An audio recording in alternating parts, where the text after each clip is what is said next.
여러분 안녕하십니까? 시장공감10 공감하는 앵커 박민영입니다. 오늘은 한 통의 편지와 같은 제안을 여러분에게 전해드리고자 합니다.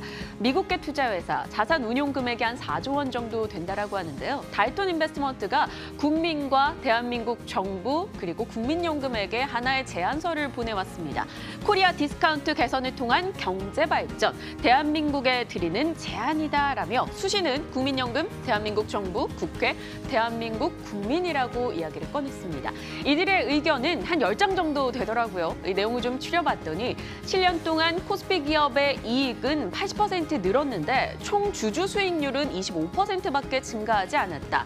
다른 국가 같은 경우는 38%에서 170% 정도 이 주주 수익률이 늘었는데 그에 대비 현저히 낮다라는 거죠. 한국 기업들은 이익을 잘 내고 있음에도 증시는 저평가되어 있는 코리아 디스카운트가 계속 이어지고 있다는 겁니다. 이걸 해소하기 위해서 우리가 이런 제안을 한다라는 내용으로 각각에게 요구사항들을 보냈는데요. 먼저 국민연금에게 보낸 내용을 들여다볼까요? 주주환원, 글로벌 수준에 부합할 수 있도록 지속적으로 노력해달라. 그리고 배당보다는 자사주를 매입해서 소각까지 갈 수 있는 걸 우선적으로 권고해달라. 대표적인 예로 현대 그린푸드가 아니라 우리가 봤을 때는 현대 홈쇼핑이 갖고 있는 현금이 많기 때문에 이들에게 스튜어드십 코드 이행이 필요했다. 지금부터 고려하라라고 이야기를 합니다.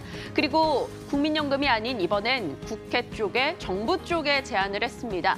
배당 소득세율을 감소시키고 또 최고 상속세, 증여세율을 줄여야 한다라고 이야기를 하고 있습니다. 그리고 전자투표제 얼마 전에 한진칼 이슈 있었죠. 전자투표제 가야 한다. 이걸 의무화시켜야 한다라고 이야기를 하기도 합니다. 그리고 나선 국민들에게 이런 제안을 하죠.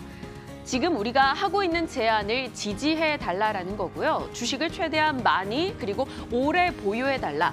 그리고 내가 보유하고 있는 주식, 이 기업에 대해서는 지속적인 관심을 갖고 적극적으로 주주권을 행사해달라라고 제안을 했습니다.